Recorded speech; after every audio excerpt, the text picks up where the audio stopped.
Hello mga ka-CS fam natin dyan. Today is pupunta kami ngayon sa Ocean Park dahil gustong-gusto na namin na igala si Cairo at si Kyrie doon. Ayan, at the same time gagala na rin kami.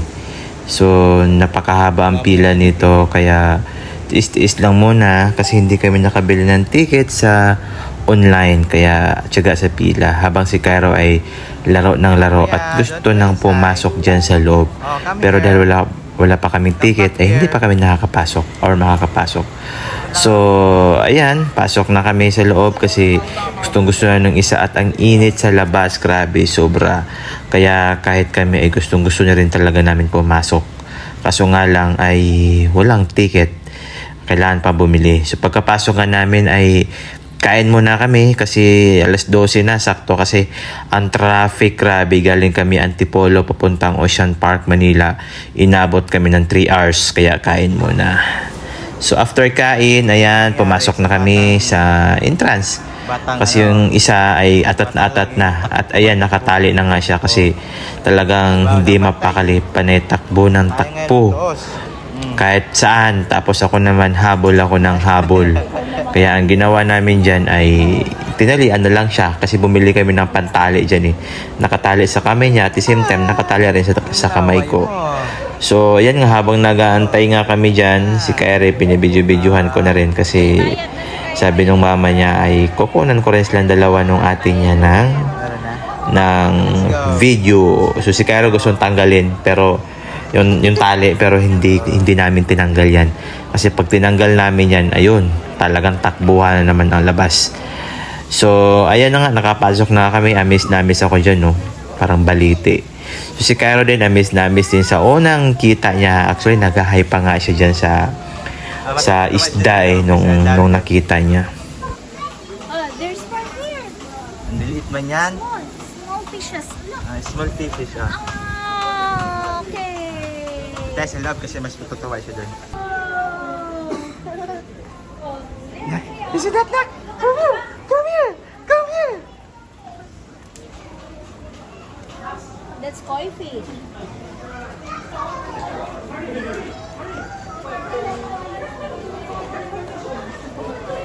Kyrie! Hindi ikaw naman? Ha? Nak, turtle! Turtle, you see that, turtle? Turtle, you see that? That one, that one? There's more here. This one, oh. He's eating. He's eating. Yeah, he's trying to eat the small fish.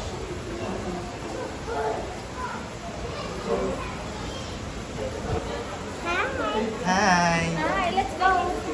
Let's go inside. Inside the mommy. Hi! Hi, fish. What is your name, fish? What type of fish are you? Hey.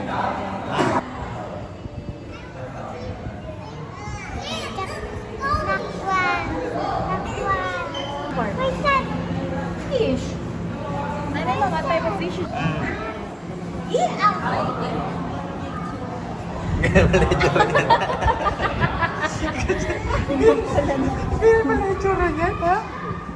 Ayan na nga, dito na nga kami sa loob at tuwang-tuwa yung mga kasama namin kasi first time nilang nakita ng seahorse. Akala nila malaki, ganun lang pala siya kaliit, lalo na si mama, natutuwa siya, saka si Ate Elsie. Sobrang daming isda dito na hindi namin alam kung anong pangalan. So ini-enjoy na lang namin yung moment kasi kahit ako naman ilang beses na ako pumunta dyan pero wala akong kilalang isda except sa bangus. Wala rin ako nakikita ng tilapia. At ito, yan yung may nakita kaming masarap ihawin. Si Ate Elsie, nagplano na sa Ate Elsie dyan eh. Tawa-tawa na siya kasi masarap daw ihawin.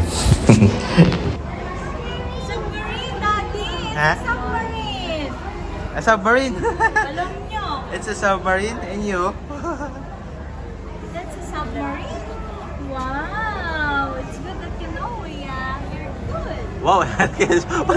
Parang sa Ate Elsie. Sarap ito ihawin ha. Yung anak ko, mas interesado pala siya dyan sa submarine compare doon sa mga malalaking isda. So ayun na, pumunta na kami sa kabilang side. So nakakita kami dito ng kasili sa dagat or eel. Si Cairo naman hindi mapakali. Gusto niyang lakad lang ng lakad, hila ng hila sa mami niya. Kaya naghihilaan niya sila dalawa dyan eh.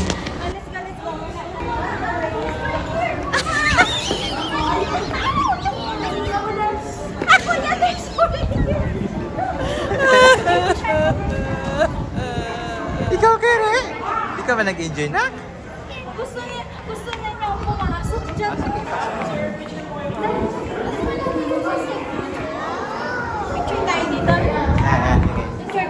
Ano ba? Ayan na nga, para naman may memory kami dito sa loob. So, kailangan namin mag-picture-picture muna. Tinatawag namin si mama kasi hindi namin mahagilap. So, picture-picture muna. Ayan sila oh. So, tingin-tingin muna. Dito pala si Atilsi pala ang pinicturean ko dito. Pero nakatuloy-tuloy pa rin ang record ko dyan sa video. Kasi lagi lang siyang tingin ng tingin. Wala man lang siyang ka-picture-picture. Kaya pinipicturean ko yan. Pinipicturean ko yan siya para naman meron siyang memory dyan sa Ocean Park. Napakaganda talaga tingnan ng mga isda sa ilalim ng ilalim ng aquarium. So alam mo yun, parang ang saya-saya nila manirahan dyan. So yun naman yung pagi. Actually, ang laki niyan, ang lapad yan. Ang lapad sobra pag makita yan sa personal. Tapos dito naman ay meron namang mga pating. So si Cairo naiirita na siya dyan sa naiirita na siya dyan sa tali sa kamay niya. Parang hindi niya na-enjoy yung mga pating na mga nakikita niya. At dito na nga niya pinapatanggal yung tali dyan sa kamay niya kasi naiinitan na yan siya at saka naiirita na rin siya. Hindi siya makatakbo-takbo eh. Ayan o, kasi pagtanggalin yan ay talagang habulan ang labas yan. Yan, pinapatanggalan niya. At tinanggal din naman lipat sana ng mami niya. Ilipat sana sa kabilang kamay. Kaso ayaw na niyang magpatali. Kasi gusto na niya na maging malaya na siya.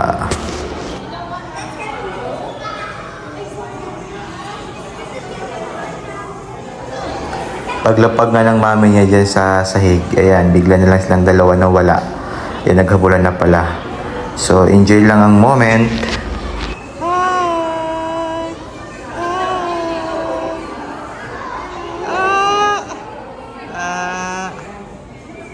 Ayan, dito na nga kami niyan sa baba. So, di ko na na-videoan yung doon sa penguin. Pero may picture kami doon. So, ito guys, ito na yung sa pinakababa. Ano na yun? Parang patapos na yata kami dito. So, di ko alam kung ano to eh. Pero pagpasok mo dyan, talagang mamangha ka rin sa mga design dyan sa loob. So, kung palakad-lakad ka lang dyan, lakad-lakad ka lang kasi mababangga ka talaga dyan. So, akala namin sobrang lawak yun pala. Pag madulas ka, exit na pala yun. Kaya tawanan kami dyan. Si Cairo nagising. Ang laki ng mata. Sa magiging suksi. Ang laki ng mata. Gising ng mata. Actually, yung mga bata talaga pagpupunta dito sa Ocean Park ay talagang tutuwa talaga sila kasi maraming mga tanawin dito na mga nakakatuwa sa kanila. So, kagaya nito, si Darna. Si Darna? Sino ba yan? Si Super Ingo pala yan. Ayan, si Super Ingo. So, ayan si Cairo. At alam ni Cairo yan kung sino yan kasi lagi niya pinapanood yan eh. Oh, who's that?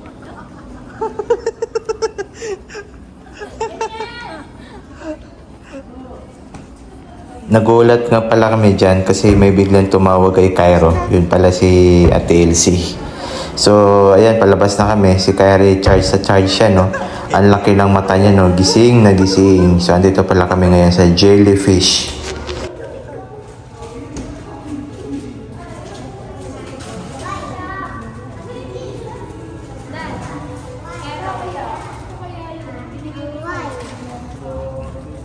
Dapat nga may lapit siya. Pasaway tayo.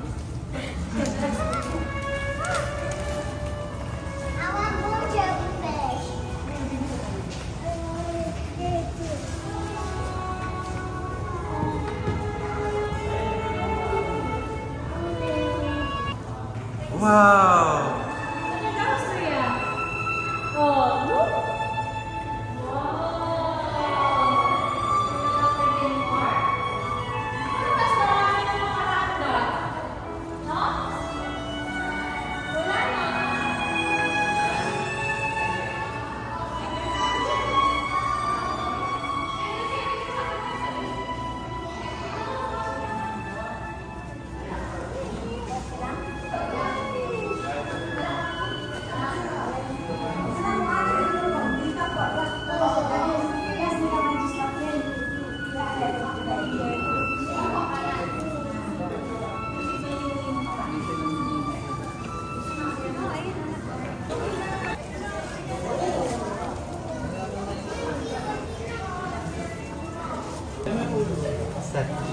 You know the giant lizard?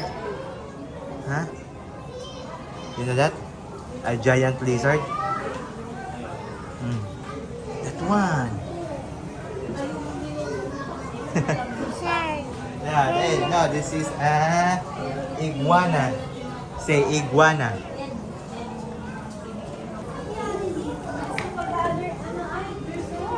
Hello, Manila. Ito pa, oh. Gilakag, eh. Na. Hi, Snake! Nakita kay Cairo yung nasa balikat yung lalaki. Sa? Yung nasa balikat ng lalaki. You wanna touch it? You wanna touch? Color black.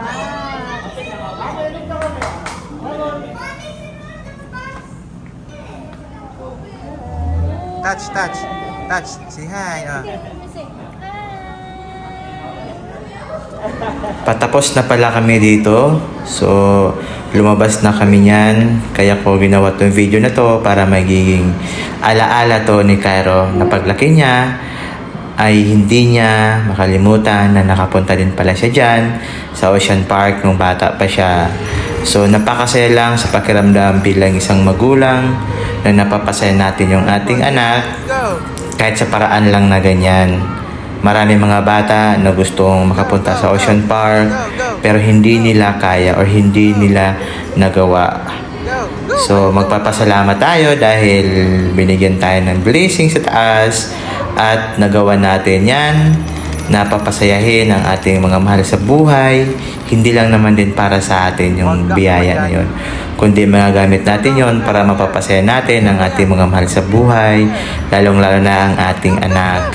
So, hindi matutumbasan ng pera o kahit anong kayamanan man dyan ang makita mong masaya ang iyong anak. So, kagaya niyan, after namin ng Ocean Park, ay nag-dinner din kami sa may malapit sa may seaside. And nakita niya yung laruan na yan, so binilhan na rin namin siya. So, sobrang saya niya, abot hanggang langit yung saya ni Cairo. Kasi yung gusto niyang laruan ay nabili natin. So, hanggang dito na lang. Sana ay maging inspirasyon po ito sa ating mga magulang na hindi tayo dapat titigil sa pagsisipag para mabigyan natin ng magandang buhay ang ating mga anak at lagi silang masaya sa araw-araw. Maraming salamat!